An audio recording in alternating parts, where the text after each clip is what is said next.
I was so angry. Messed up people doing messed up things, but in a cute way, who may or may not be the spawn of the devil. Definitely one of the most disturbing things I've ever read. My jaw dropped. I liked it. I just had to brag about that a little bit. It's like a slam dunk. You're gonna like this. Right on, boss. Have a good day.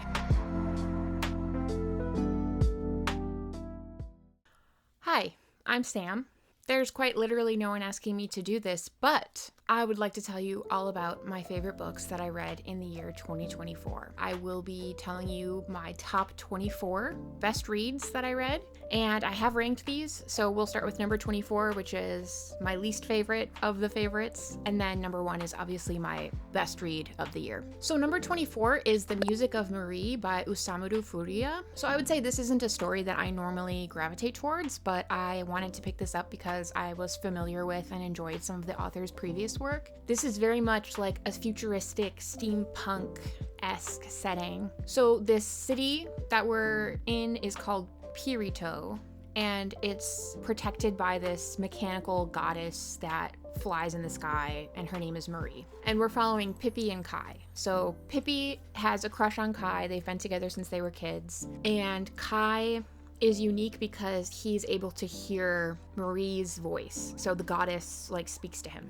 So yeah, this is very different from what I normally like to read, but I really like Osamu Furuya. I feel like this was still really moving and unlike anything I've ever read. So I think that's kind of like a way for a book to become one of my favorites, is for it to be wholeheartedly unique and feel extremely singular. So I think if you're even a little bit curious about this, you should definitely pick it up. I have another Osamu Furuya entry on this list, and for those of you who have heard me talk about him before, you know that he has written some pretty gnarly, disturbing stuff, but The Music of Marie is really not as disturbing. It feels like a departure from his typical work, but actually this is some of his earlier work. So I think this was before he started to really inject a lot of disturbing content into his creations. Number 23 is Normal Women by Ainsley Hogarth. This is the second Ainsley Hogarth I've read, and I just really enjoy her writing. I would say this isn't like the most groundbreaking, life-changing thing I've ever read, and it's definitely not like the best prose I've ever read, but there's just something about Ainsley Hogarth's writing that makes me want to read it. So this is about a new mom who has left the workforce to stay home and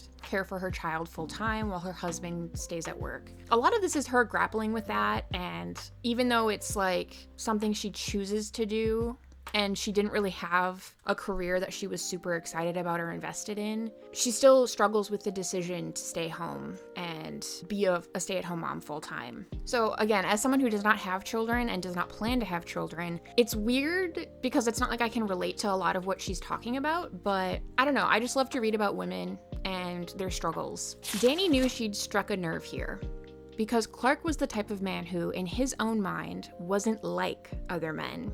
Of course, he'd never had a colorectal screening or called his brothers or cried unless he was shit-faced, but he did support the mother of his child in her endless pursuit of self-care. Evolution favors the path of least resistance. No animal in the world survived by working twice as hard for half the resources. Evolution takes the easy way.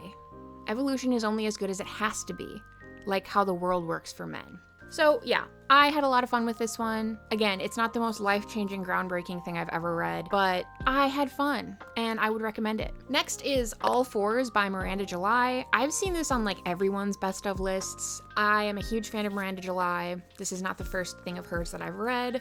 Will not be the last. I originally listened to this on audiobook, and I always recommend listening to Miranda July's books on audiobook if you are able to, because she narrates them, and the way that she narrates them is just perfect. She is so funny, and her delivery just makes the humor of the novels come through even more. So this is about a perimenopausal woman who is having somewhat of a midlife crisis. This is sort of like autofiction too, because our main character is an artist who has a child that's around the same age as Miranda July's child, and she has some sort of work event in New York City. So the book starts with her being like, okay, cool, I'm gonna do a cross-country trip to go to this work event, but then she doesn't even get 30 minutes outside of her hometown before she just pulls over and stops at a hotel, and then ends up staying there for the duration of her trip instead of going to the work event. She ends up crushing on this employee at a car rental agency and kind of becoming obsessed with him. She hires an interior designer to redesign the hotel room. She's just kind of like going off the deep end in like the most Miranda July fashion. So this book is deeply human and our characters are really flawed in a believable way. So I always have a really great time with Miranda July and I recommend this. Next, I finally read one that I have been wanting to read for a while. I knew I would like it, and alas, I did like it. So that is The Sluts by Dennis Cooper. I heard about this because a lot of people in the literary fiction booktube world read this and said it was like the most transgressive, disturbing thing that they had ever read. So of course, I wanted to read it. This is set largely on the pages of a website where men can hire gay male escorts. It's basically like message boards and them leaving reviews for different escorts. And one of the escorts on this website becomes sort of famous, and his name is Brad, or he goes by Brad. And more clients are coming out about how Brad will let them do anything. So then like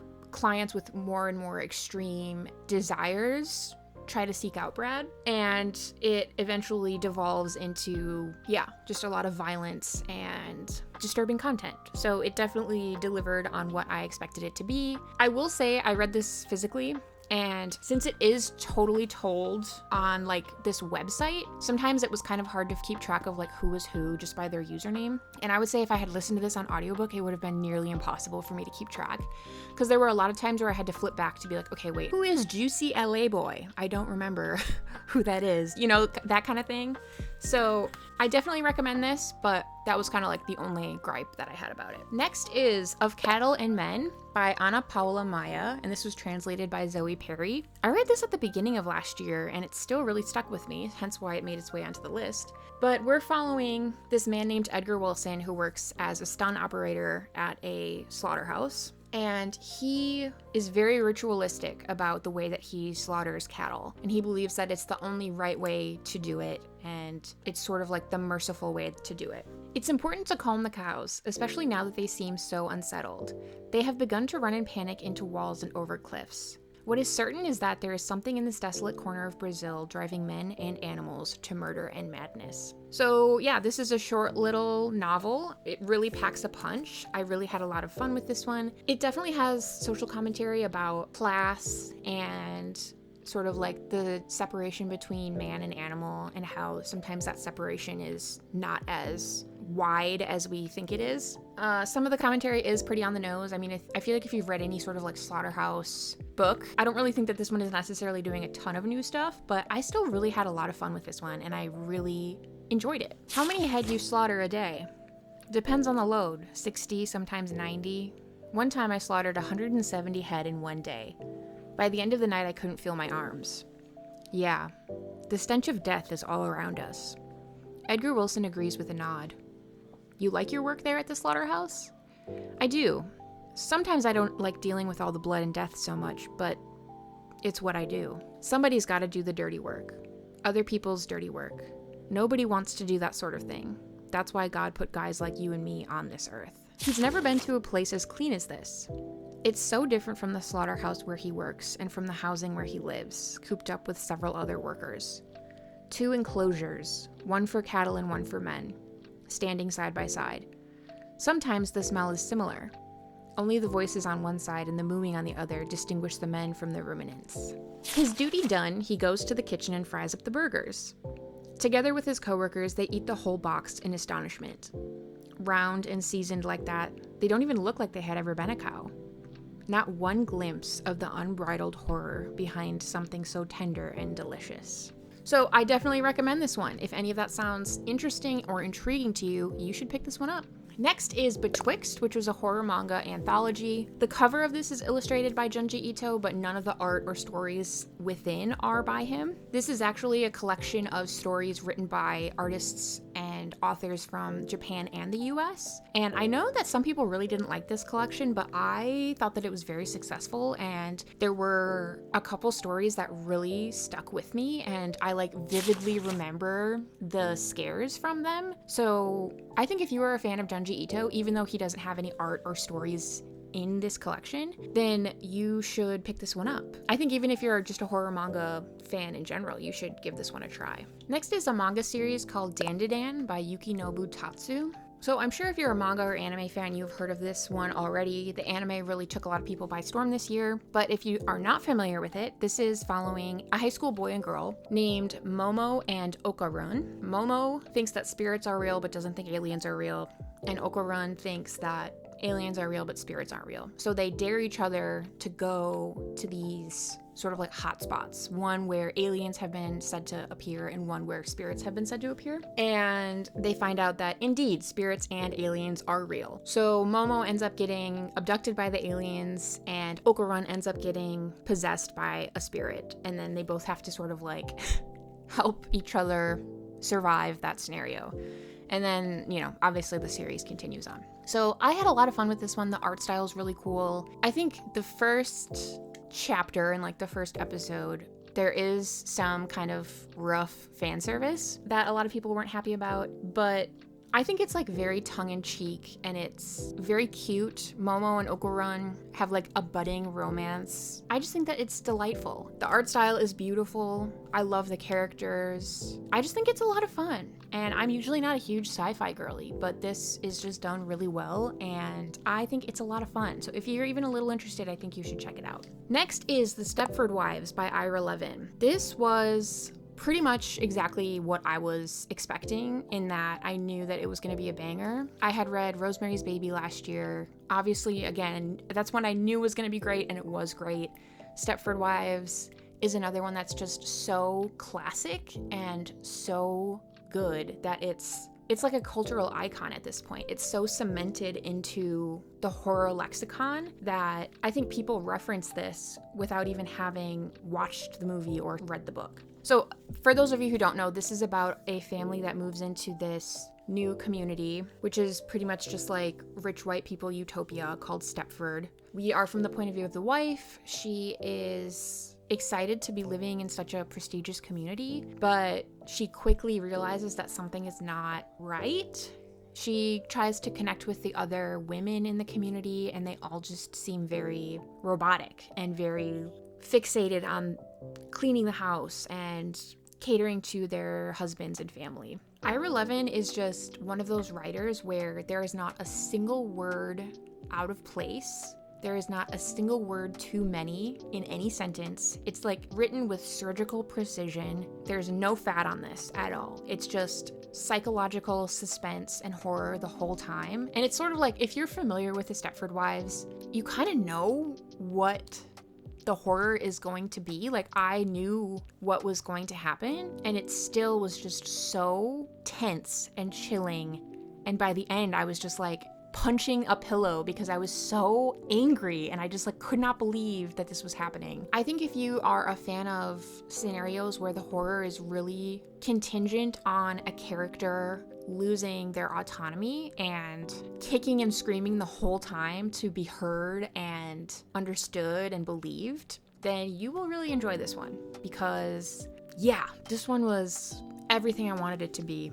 So that is why it is number 17 on my favorites list. Next is another one that I think people either really liked or really did not like this year, which is Annibot by Sierra Greer. This is about a female robot who is purchased by a man who is recently divorced, and he has designed this robot whose name is Annie to look exactly like his ex-wife. His ex-wife is a black woman, and Annie was designed to be white, but she has the exact same features as his ex-wife. Really, Annie was hired as like a sex robot, but as she learns and spends more time with Doug, her owner, they really do start to form more of a romantic relationship. What's so interesting about this is that it's like if Annie were not a robot, if she were a human, this would be like classic like domestic abuse. There's no question about it. But what makes this so interesting is that because she's a robot, it poses a lot of these like ethical and moral dilemmas of like, where is the line? How should we be treating robots? What is the standard for how we should be treating robots? Right? Because I think there are very clear lines of like, okay, this is how we treat human people. These are the lines. These are the boundaries. But, you know, we don't really think twice about how we treat AI or those kinds of things. So I just thought that this was so interesting. This provoked so many interesting moral, ethical dilemmas. And I think it just felt very timely because AI has evolved so quickly in the last year. and it's becoming so enmeshed into our daily lives. And I would say we still don't really have any sort of standard for like how we should be treating AI or interacting with AI. It's sort of just like the Wild West. So I just thought this was so interesting. I know a lot of people were not satisfied with the ending of this, and I do have some nitpicky issues with the ending. I'm not going to spoil anything, but overall, I really enjoyed this. I enjoyed how much this made me think, and I think this would be a really great book club pick because I have all of these questions swirling in my mind and I have no one to discuss them with. So definitely let me know if you've read this one, what you thought. Would love to discuss it in the comments. But I think if you have not read this one, I definitely recommend it. Next is Bonding by Maggie Siebert. This is a pretty gnarly, disgusting, surreal, indie horror collection. There are two stories that really stood out to me. One is Aman, which is about a child who may or may not be the spawn of the devil. And then Coping. Coping is definitely the highlight for me because this is about a woman who is reeling after a breakup, and she goes to this company who offers these augmented reality sessions where you can go in and act out any reality of your choice. So she keeps going to them to play out these different scenarios of her killing her ex-boyfriend in the most like elaborate, gruesome ways, and I just thought that that was so interesting. Yeah, I really recommend this. I think you should read it. Next, we have Nothing But the Night by John Williams. I read 3 John Williams this year, and this definitely has been the year of John Williams for me. So this is about a man who is living in a hotel. He's dropped out of school, and he is holed up there living off of the allowance of his family, when suddenly his estranged father announces that he will be coming to visit him. And it basically sends this guy like spiraling, and he does not know how to handle that. He's like so anxious leading up to seeing his dad again. And then after he meets up with his dad again, he kind of starts to like spiral even more. And really we're just following this guy as he's like spiraling and burning out. Yet from his separate dimension, he was allowed to observe this gathered party. And he saw them as if they writhed and postured on a glass slide beneath an incredible microscope. He saw the party mask, the false redundant smile, which was a brief display of the oral cavity showing moist pink gums, freshly scrubbed, the bluish enamel of denture-faced teeth, the grim muscular retraction that screwed the face into a network of grimace and wrinkle, an anatomical experiment designed for charm. It was obvious that he did not belong. He seemed involved in an inner restlessness which neither allowed him to be at ease with himself nor with others.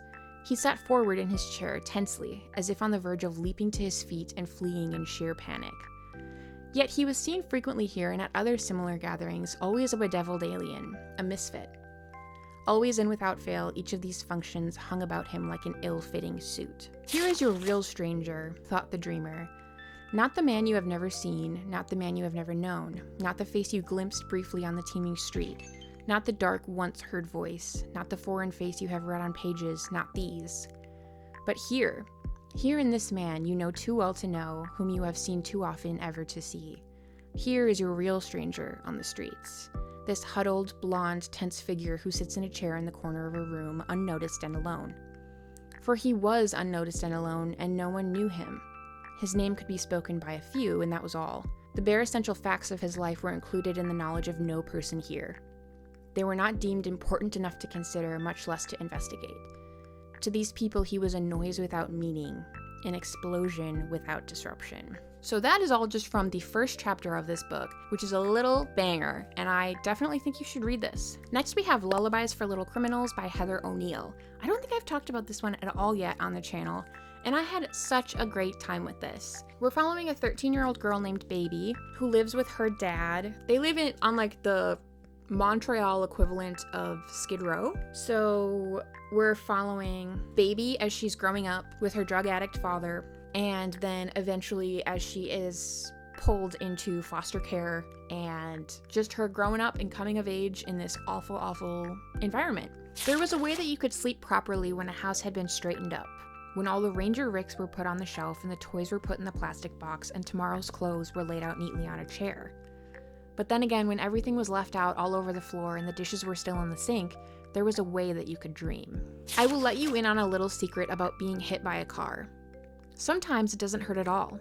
It makes the same noise as when you jump on a suitcase to close it. Everywhere that should have hurt just ended up feeling heavier. I was so distracted by Jules being arrested that I didn't feel anything. There wasn't much that pain on the outside could do to me at that point. I hated riding in cars in the country at night. In the temporary illumination of the headlights, the insects were scribbling out messages from God that we couldn't get. You couldn't see what was up ahead. How did you know that the universe still existed a few feet in front of the car? How could you know that God was continuing to imagine it all?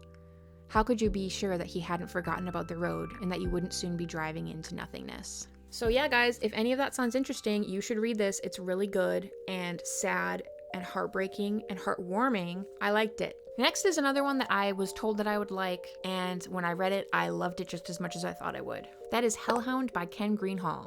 We are following a homicidal bull terrier named Baxter. After his owner dies under mysterious circumstances, he comes into the care of a family with a young boy who's probably like 11, 12, 13, and he is exhibiting some disturbing, violent behaviors that his parents are not doing anything to curb. So when Baxter and this boy come together, it really is not good. Definitely not good for the animals and people of their neighborhood. So I loved this. I loved being able to see from the point of view of a homicidal animal. That was so fun. So I think if you're interested, you should read it. Next is another manga series, which I read first digitally, and then I was able to find the entire series for like $20. So I just had to brag about that a little bit before I got into it. That is The Promised Neverland. So the story is by Kaiu Shirai and the art is by Posca Demizu. This is a really successful and interesting horror manga series that I really think you guys should read. I actually watched the anime before I read it. Do not recommend. I do not recommend doing that at all. Definitely read it first. Anime is not good. It's a terrible adaptation.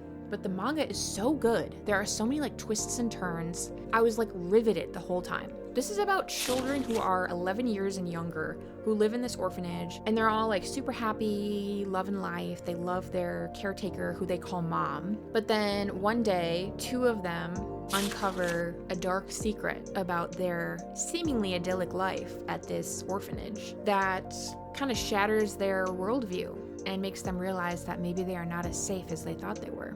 I highly recommend this one. There were so many times throughout this series where my jaw dropped and I was like, no freaking way. I think that the suspense is done so well. The art is fantastic. There are so many almost like jump scare drawings where the characters just suddenly appear or like creep up on other people, and it's like, it's done in such an effective way. So I think you guys should read this. Next is one that I read right at the end of the year. Another one where everyone was like, you're gonna love this. And then I loved it. So that is Confessions by Kanai Minato, and this was translated by Steven Snyder. This is about a teacher whose students murdered her daughter. And that's not a spoiler, that's right on the back. That's right there at the top. Her pupils murdered her daughter. Now she will have her revenge. So I thought that this was gonna be just like a pretty cut and dry revenge story, which I would have been totally fine with. Like, I just love some good old fashioned, like, let me go kill everyone who wronged me, you know? But this was done in such a clever way. There were so many twists and turns to this. Throughout the novel, we switch perspectives. So there's like different chunks of the book are devoted to different perspectives. So we start out with the perspective of the teacher, and then we get some of the students' perspectives, and then I think we even get like a perspective from one of the students' parents. Y'all, when I say my jaw dropped so many times reading this. But this was just so freaking good, you guys. Like, I get it. Everyone is like, Confessions is amazing. It's really good. I understand the hype. I get it. I think if you like anything twisty-turny, if you like thrillers, if you like revenge, it's like a slam dunk. You're gonna like this. So if you haven't already been influenced to read this, you should read it. Next is a manga series I started this year called The Summer Hikaru Died by Mokumo Kuren. This is about a pair of friends named Hikaru and Yoshiki. And starting out, Yoshiki is explaining to us, the reader, that he is concerned that Hikaru isn't really Hikaru, because Hikaru had gone missing on the mountain that their town is situated on for about a week, and then he miraculously returned. But when he returned, he just seemed kind of different. So Yoshiki is concerned that it's like a changeling situation where someone came back looking like Hikaru, but it's not actually Hikaru. This was so good, and it's still ongoing, so I don't know how it ends. It might flop at the end, but so far it's 4 volumes and I'm loving it. I love the art style. I just think the horror in this is done so well, and I love that the main character is grappling with being excited that his friend is back while dealing with these feelings that it might not actually be him, and the implications of that if that is the case. There's also this like subtle undercurrent of a queer relationship between Hikaru and Yoshiki. It definitely doesn't seem just 100% platonic, so I like that undercurrent of potentially queer longing as well. Next is another John Williams, that is Butcher's Crossing. This is about a man who drops out of college in the 1870s and goes west in an effort to try to discover himself and find himself. So he gets it in his head that he has to go and hunt buffalo, I don't know, to become like a real man or something. But as always with John Williams, the writing is impeccable, it's beautiful. I was not a college-age man in the 1870s, and yet somehow John Williams writes in a way that makes me relate to this person. One of my favorite things about this book is that there's this concept of undiscovered nature, both in the literal and metaphorical sense, like undiscovered wilderness and also like one's own nature. There's a lot of play on words with that, and I found that to be delightful. And I think what made our main characters so relatable is that really trying to figure out who you are is kind of what everyone's trying to do. It's kind of like that never-ending journey. I love reading about that. I love reading about the human condition. And what I really like about this is that our main character goes into this thinking that he doesn't know who he is, and he needs to go and hunt buffalo and do this thing to figure out who he is. But then once he starts to do that, what is revealed about him are things that he doesn't necessarily like and don't meet his expectations. So it becomes very clear that going into this, he had an idea of, this is what I'm going to discover about myself. This is who I'm going to be. And really doesn't end up being the case. So I really, really liked that. It came to him that he had turned away from the buffalo not because of a womanish nausea at blood and stench and spilling gut. It came to him that he had sickened and turned away because of his shock at seeing the buffalo, a few moments before proud and noble and full of the dignity of life, now stark and helpless, a length of inert meat, divested of itself, or his notion of itself, swinging grotesquely, mockingly before him. It was not itself, or it was not that self that he had imagined it to be. That self was murdered, and in that murder he had felt the destruction of something within him, and he had not been able to face it. So he had turned away. He had been here in the High Valley for all of that part of his life that mattered. And when he looked out upon it, its flatness and its yellow-greenness, its high walls of mountain, wooded with the deep green of pine in which ran the flaming red gold of turning aspen, its jutting rock and hillock, all roofed with the intense blue of the airless sky, it seemed to him that the contours of the place flowed beneath his eyes, that his very gaze shaped what he saw, and in turn gave his own existence form and place. He could not think of himself outside of where he was. He thought that if he listened, he could hear the sound of growth. A light breeze rustled among the boughs, and the pine needles whispered as they were rubbed together. From the grass came a mumble of sound as innumerable insects rustled secretly and performed their invisible tasks. Deep in the forest, a twig snapped beneath the pad of an unseen animal. Andrews breathed deeply of the fragrant air, spiced with the odor of crushed pine needles and musky from the slow decay that worked upward from the earth in the shadows of the great trees. So I think even if you're not interested in Western novels, you should really give this one a try. The writing is beautiful. I love reading about the human condition and people trying to discover themselves, and especially people discovering things about themselves that they don't like and realizing that maybe they're not the good guy. I think you should read it. Next is a manga series I finished this year called Happy Sugar Life by Tomoyaki Kagisora. This is a girly pop horror series. This is for the girlies, okay? This looks very cutesy and bubblegum pop on the surface, but at its core, it is very disturbing, very violent. We have awful people who have a lot of unresolved trauma that they are then inflicting on other people. So it's the classic traumatized people traumatizing other people. I love the juxtaposition of the cutesy art style and the cutesy characters just doing the most god-awful things. It's just so much fun. We're mainly following this main character called Shio, who has this really beautiful relationship with this young girl. She almost seems like a little sister or, a younger family member. And they are living together, trying to make it on their own, even though Shio is still in high school. But then things quickly take a turn when we realize that the little girl has actually been reported missing, and her real family are looking for her. Very, very messed up people doing messed up things, but in a cute way. Okay, next we have a play, which I read just a few weeks ago. So right at the end of the year, this kind of snuck in. But that is Blasted by Sarah Kane. This is definitely one of the most disturbing things I've ever read. Sarah Kane was a playwright in the 1990s, and she wrote some really disturbing, messed up plays. But this play is very brutal, very violent, and I loved it. So this play takes place exclusively in an expensive hotel room in Leeds, and we open with a middle-aged journalist trying to convince his much younger lover to have sex with him. And while he is coercing her, he's just spewing the most vitriolic, misogynistic, homophobic, racist stuff.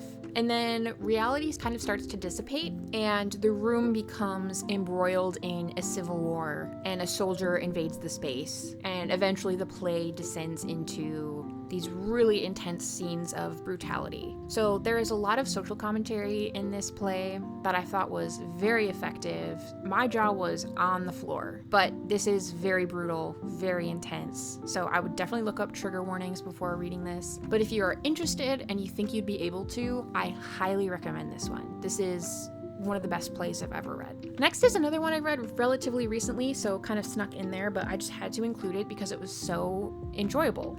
That is Sex Goblin by Lauren Cook. This is one that I started reading, and it kind of reads as autobiographical. It's these little vignettes of this person's life, but then some of the vignettes take a turn, and it's clear that this is kind of like auto-fiction, In the narrator's childlike voice, all things become both mundane and strange. I just had so much fun with this one. This one was a total blind buy. I just randomly picked this up at a bookstore, and I ended up sitting down and reading it in one sitting, and it was just a freaking delight. There's 2 singular $1 bills in the grass I walk by every day with my dog. I take him there to go to the bathroom in the morning. I haven't picked them up because I'm scared they are laced with something like acid or fentanyl, which I read about on Facebook in my mom's group. I leave them.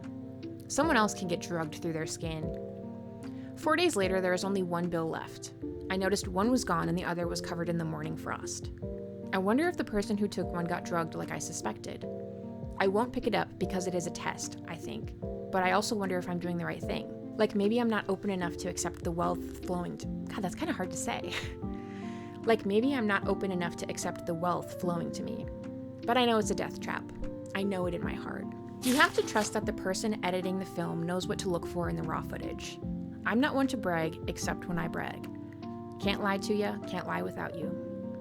The convincing comes from a place of deep sadness. This is technically the most beautiful world we will ever get. The guy at the deli said, "What does your hand tattoo say?" I said, "True love." He said, "Do you believe that?" I said, "Not so much anymore, but I don't think about it."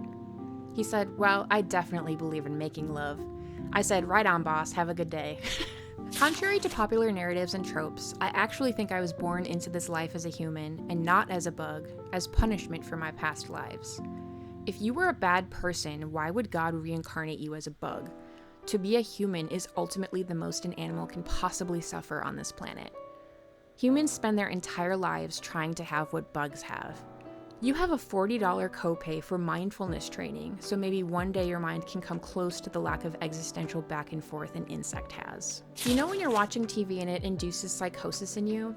Like you keep watching episodes of the same thing and that reality starts to outweigh the amount of your reality you experience in your real life, and you start thinking of your life as only taking place in the locations on the show? And like how limiting that is? You're like, these are my friends, this is what I do, this is what I eat. These are our conflicts and resolutions. I love my cast and crew. So that is just a taste of the delight that is Sex Goblin by Lauren Cook. I cannot recommend this highly enough. There are some vignettes that do depict some potentially triggering content, so I would still look up content warnings for this, but this was a freaking delight. I loved it. Okay, next is the Osamu Furuya that I alluded to at the beginning of this video, which is Garden.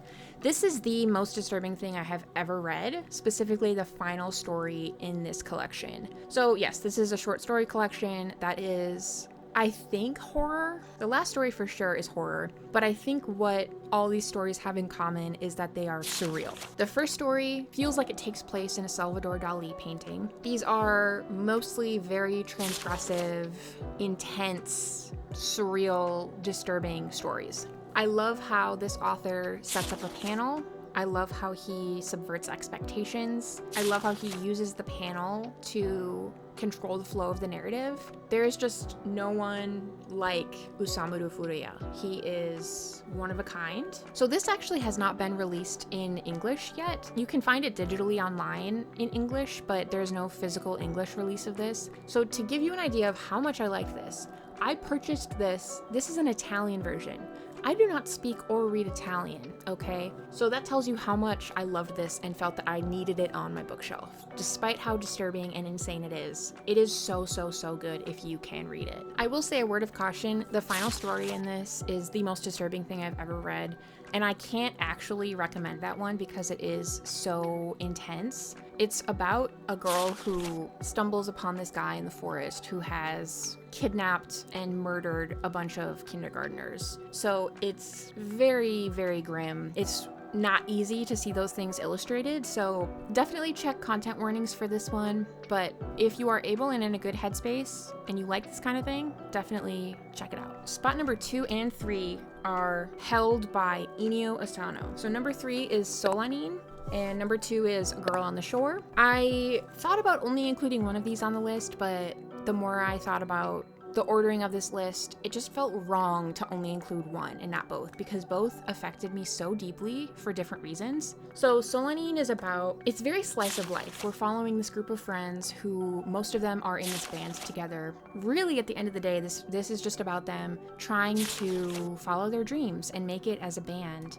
But as they're getting older, they have to reckon with, when do you give up on your dream? When do you take the path of being a responsible adult and kind of just do what's expected of you rather than what you want to do? I cried like a little baby reading this. Inio Asano just has a way of tapping into human emotion and capturing human emotion in a way that's unlike any other author I've ever read. There was just something about this story that like really pulled at my heartstrings and just felt so human and so earnest. Yeah, really got to the heart of like what it means to be a human. So I really think you should read this. Okay, and then number 2 is A Girl on the Shore by Inio Asano. This is another slice of life where we're following these 2 high school students, a boy and a girl, who are just miserable in their own ways, and they come together and start a sexual relationship to try to find some comfort in their coming of age. So when I first opened this up, I saw there were so many sex scenes in this,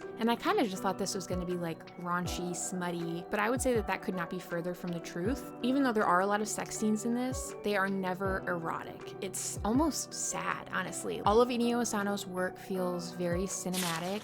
It's beautiful artwork to look at. Again, he is just a master of depicting human emotion. It's unreal, honestly. Like, I think if you have read any of Inio Asano's work and you haven't cried while reading it, I don't know, like you should put that on your resume or something. The themes that he explores in his works just really connect with me. If you like reading about the human condition, coming of age, and just feeling miserable but not understanding why you feel so miserable, kind of that like adolescent ennui, human connection, any of those things, I think you would really, really enjoy this. But there are a lot of sex scenes, so if you don't like that, then you probably won't like this. Okay guys, and then my number 1 favorite read of the year, if you've been paying attention, you probably already know what this is. That's gotta be Stoner by John Williams. Again, I think I read this in like January or February. Just fantastic. Phenomenal novel. I think anyone who reads this would like this. This really is pretty light on plot. We're following this man named William Stoner, who was born at the end of the 19th century in a poor Missouri family. And we're really just following his life and how he goes to university to study agriculture, but then falls in love with literature. He really is this like inert, quiet, I've said like he's like a saltine cracker of a person, but I think it's a testament to John Williams' writing that I was so riveted while reading this, even though this man is so blah and like kind of has no distinguishing characteristics. The more I've thought about this, the more I wonder if that's kind of on purpose, because then you as the reader can project more of your identity onto him, and it's kind of more like you're going through this story rather than him. But either way, I thought that this was phenomenal. If you had told me like 5 years ago that this would be my best book of the year, I just would not have believed you. Like, this synopsis does not seem up my alley at all. There is no horror, there's nothing really disturbing, but we are very deeply analyzing what it means to be human, what it means to know who you are, the human condition, kind of like all those things I've been talking about that I love. So I guess it's really not that unbelievable. He heard the silence of the winter night, and it seemed to him that he somehow felt the sounds that were absorbed by the delicate and intricately cellular being of the snow. Nothing moved upon the whiteness. It was a dead scene, which seemed to pull at him, to suck at his consciousness just as it pulled the sound from the air and buried it within a cold white softness. He felt himself pulled outward toward the whiteness, which spread as far as he could see, and which was a part of the darkness from which it glowed, of the clear and cloudless sky without height or depth. For an instant he felt himself go out of the body that sat motionless before the window, and as he let himself slip away, everything, the flat whiteness, the trees, the tall columns, the night, the far stars, seemed incredibly tiny and far away, as if they were dwindling to a nothingness. Especially in the winter months, he found himself returning more and more frequently to such a state of unreality. At will, he seemed able to remove his consciousness from the body that contained it, and he observed himself as if he were an oddly familiar stranger doing the oddly familiar things that he had to do.